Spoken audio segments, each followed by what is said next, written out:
السلام عليكم خاوتي، نتمنى تكونوا بخير، تكونوا ملاح، تكونوا بصحة جيدة. جنرالات فرنسا مصدومة من كلام الرئيس عبد المجيد تبون في ندوته الصحفية هذه اللي فاتت بين مؤيد ومعارض لكلامه، لما قال بأن عدد سكان الجزائر في 1830 لما دخلت فرنسا كان 4 مليون، ولما خرجت في عام 1962 كذلك بقي 4 مليون.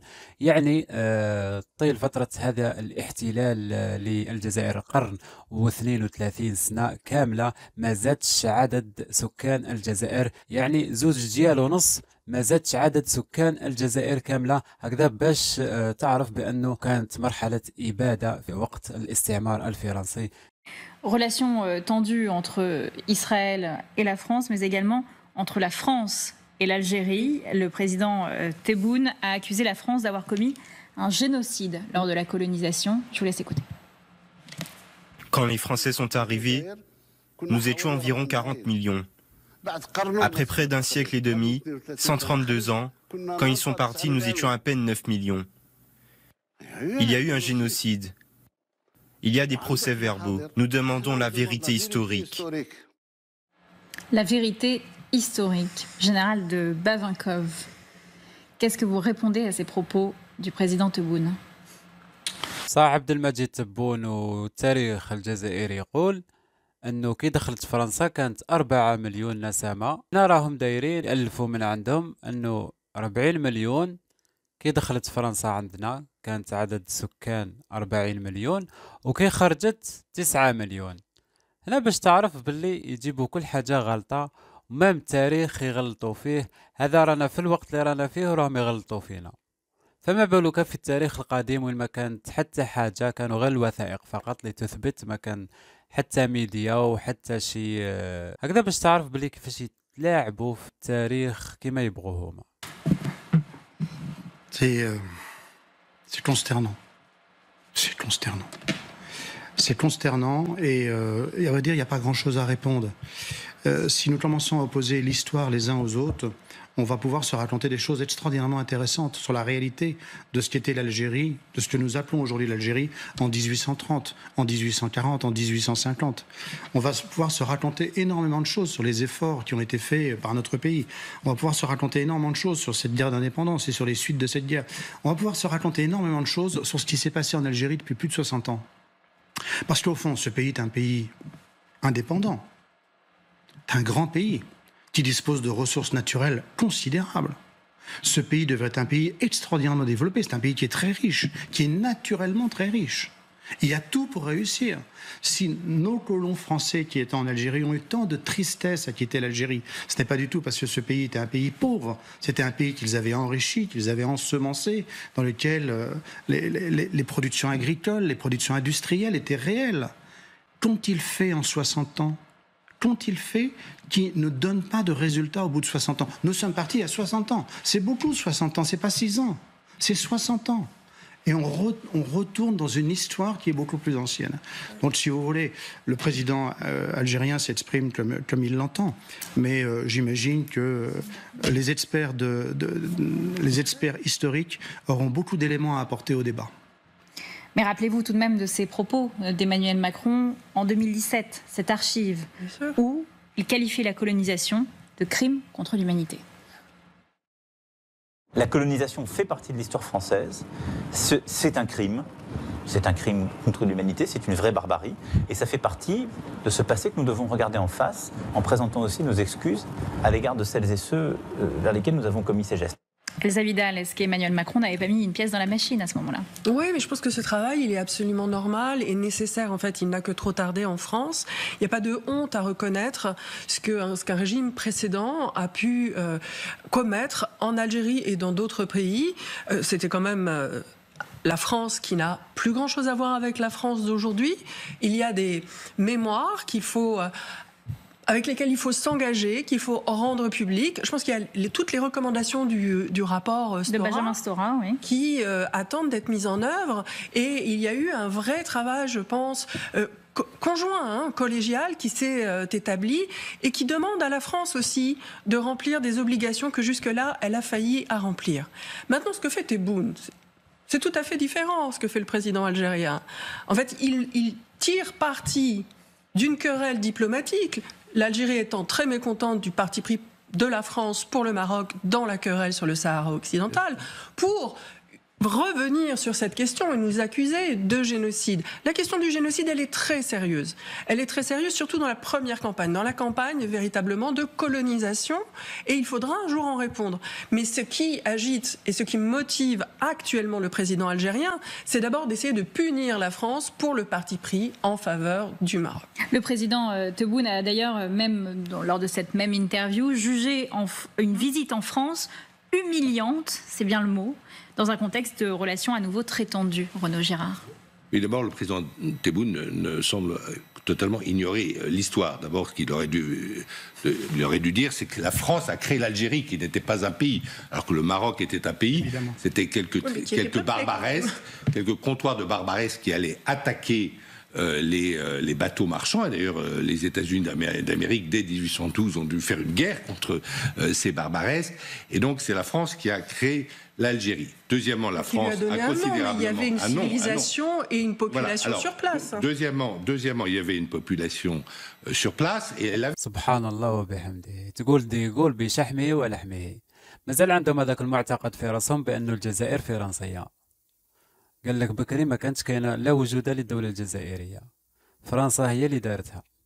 للعلم أنه فرنسا بكري قبل 1830 كانت فرنسا تطلب من الجزائر القمح، وكانت فرنسا عندها ديون كبيرة كبيرة كبيرة من الجزائر. الجزائر كانت تسال لفرنسا بزاف بزاف، وبسبتها فرنسا دارت حادثة المروحة باش ما تخلصش الديون تاعها، باش تهجم على الجزائر. ويحكي على الأسطول البحري الجزائري، بسبته أمريكا دارت الأسطول تاعها البحري. ما كانتش عندها أمريكا أسطول بحري، بسبة الأسطول البحري الجزائري الكبير باش أسست أمريكا الأسطول تاعها باش تهجم على الجزائر. ويجي يقول لك الجزائر ما كانتش دولة، سياسة المستعمر. كيفاش تحكي البلدان الأخرى اللي استعمرتوها هذه كامل؟ البلدان هذه اللي استعمرتوها ثاني ما كانتش دولة، ولا جاتكم غير على الجزائر ما كانتش دولة. علاش؟ لأنها كانت قريبة لهم وكانت غنية بالموارد، لذلك كانوا في وقت الاستعمار يقولوا لهم الجزائر فرنسية، الجزائر فرنسية. Il y avait un chef qui était battu par les armées françaises qui s'appelle Abdelkader.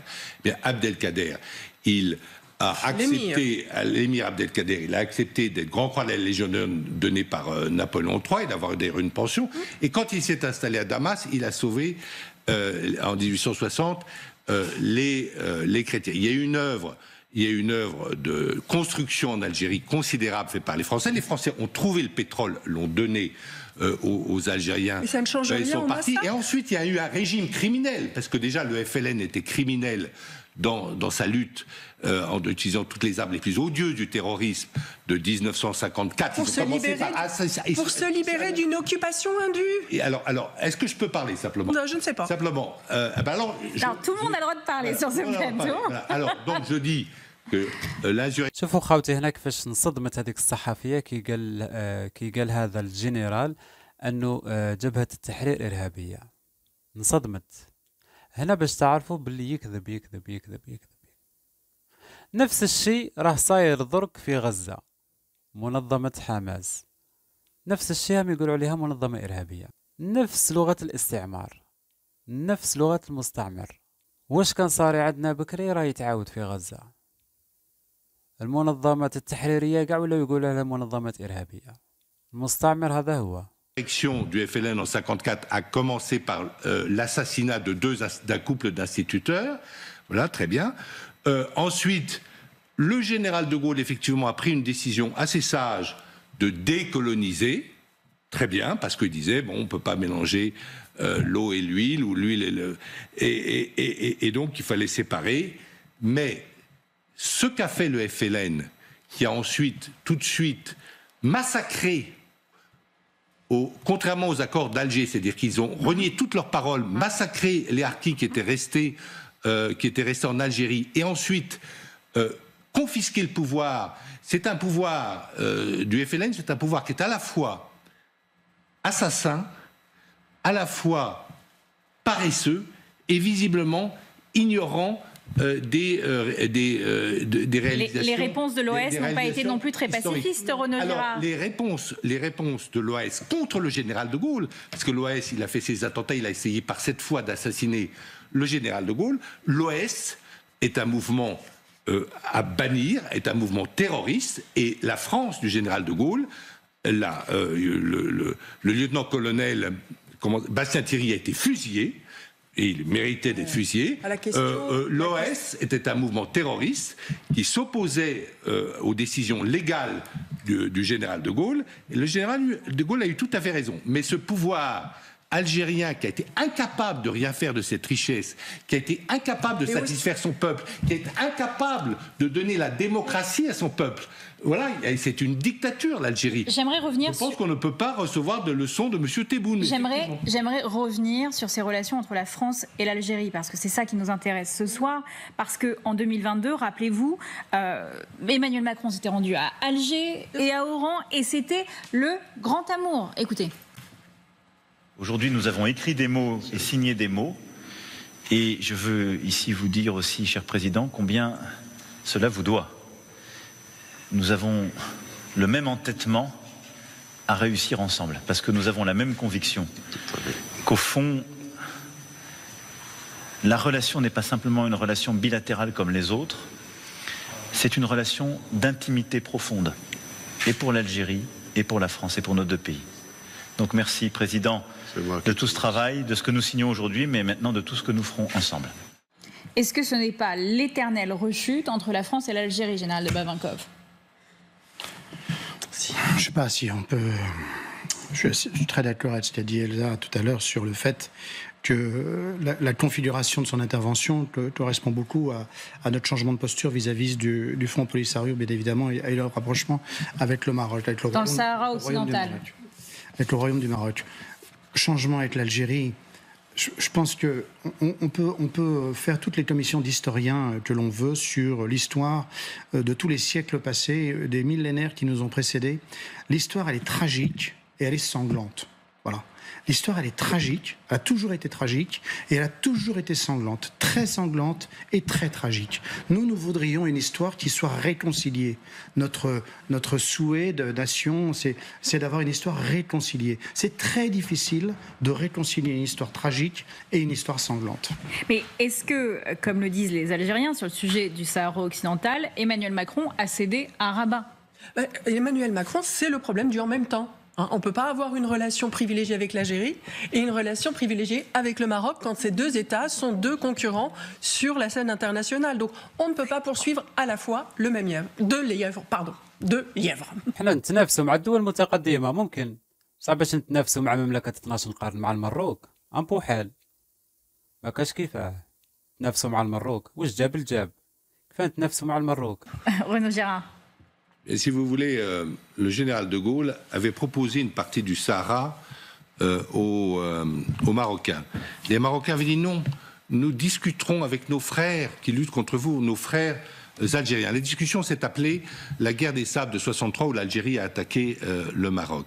الجزائر هجمت على المروك في حرب الرمال في 63. هازك صح هذا واش راه يهضر ولا انا ما سمعتش مليح. يعني الجزائر قرن و30 سنة ما شبعتش من الحرب وزيد تهجم على المروك بعد عام الاستقلال تاعها. هل يقبلها العقل؟ Donc si vous voulez, si vous regardez une carte, quand vous voyez ce que l'Algérie a reçu en termes de désert de la France et ce que le Maroc a, il est tout à fait normal, me semble-t-il, qu'aujourd'hui, le Maroc est le prolongement de son pays sur le Sahara occidental. On a tout fait pour avoir des référendums et ça n'a pas été possible, mais je pense que la position de la France à l'égard du Maroc n'est que justice. Il suffit de regarder, Margot, une carte. هذه هي سياسة المستعمر. الله غالب. خاوتي ما تنسوش اللايك للفيديو وتركوا لنا تعليق لتحت طلنا رايكم في هذا الموضوع. إذا كنتم ماشي مشتركين في القناة اشتركوا في القناة وفعلوا زر الجرس. تهلاو في رواحكم خاوتي. سلام. جيت باش نعرفك في الجزائر يا المغربي برونشي معايا نحكي لك عجبال وبحاير 58 ولايه نبداو من الشرق راني طاير من كيسي اليما قرايه نطاكوك الله فري فاير ولا تحصل سيكتوريك جايه واش بيك الله يهديك واش جاب المروك الالجي ما تكومباريش بين الرجاء البيضاوي وبياجي ديجا كنت راك عايش في بلادك كيشغل يا بوانتي جامبي لا دير لا كومباريسون بين سبع